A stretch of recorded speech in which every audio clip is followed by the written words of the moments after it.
Welcome to this episode of Rumble. Today, my guest is an interesting person. He's in the field of training, if you want to call it that.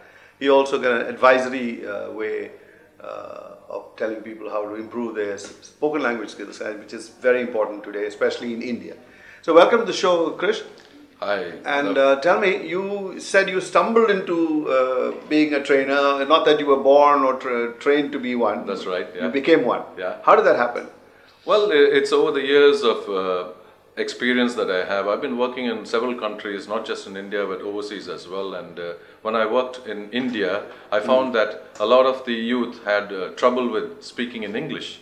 Basically, they are able to communicate very well in their mother tongue and probably a little bit in the national language, but when it comes to English, they have difficulties. It's the background where they come from. People who went to school, the Salesian institutions over here in Chennai, they speak very good English, but when they go to a regular government school, I find them the ones that have the great difficulty. I see. And this is something that you notice in Tamil Nadu, or you see it everywhere, all kinds of people from India? I've had students who are from the Telugu speaking, who are from Kerala, from Tamil Nadu, from Karnataka, and they all have this problem. It is something basic and fundamental, and I think we need to look at that. Yeah, so what is it that makes a bad, or a person who speaks badly? What is it the reason primarily, you think? Is that not being taught the pronunciation, or the teacher is a complete ass? I would say the fundamentals are not there at all. They are not being taught how to pronounce the English alphabet. They are not being taught how to pronounce simple words. Okay. And I guess the environment also matters a lot. When you are not in the environment that speaks English, yeah. You don't get it at all. And I guess reading aloud, they used to say in the old days that was a critical part of learning the language. Speak aloud. Yeah, I'm sure. So is that done these days in class? To be honest with you, I don't believe so. When we guys went to school, I think we were taught to read, write, repeat. Nowadays, I don't find that even. Must be the sheer number of students. The teacher goes crazy. 90 of them chattering in front and make them read a book. Like, it's impossible. Very true. I mean, it's probably chaotic with Yeah. so many people in a section and. But shouldn't no it be control. easier, considering that we are seeing so much of movies where people speak English, we've got access to the net, all these things are happening. Why is this one area we still falling back? And this has been going on for some years. Watching movies, getting on the net, I don't believe really helps. No. If you don't have the fundamentals, okay, if you don't know what you're reading or you can't understand what is being written or what is being heard, you're lost. So you need to have your fundamentals right. Is it because we Indians, we have decided that we need a high level of English to be able to communicate? See, a lot of people around the world manage with basic German, basic French, and probably kill the language in the process. But that doesn't matter. This guy gets his point across. He's just communicating. But our level of needs, I think, are higher. Is that what it is that makes us so critical about our own English?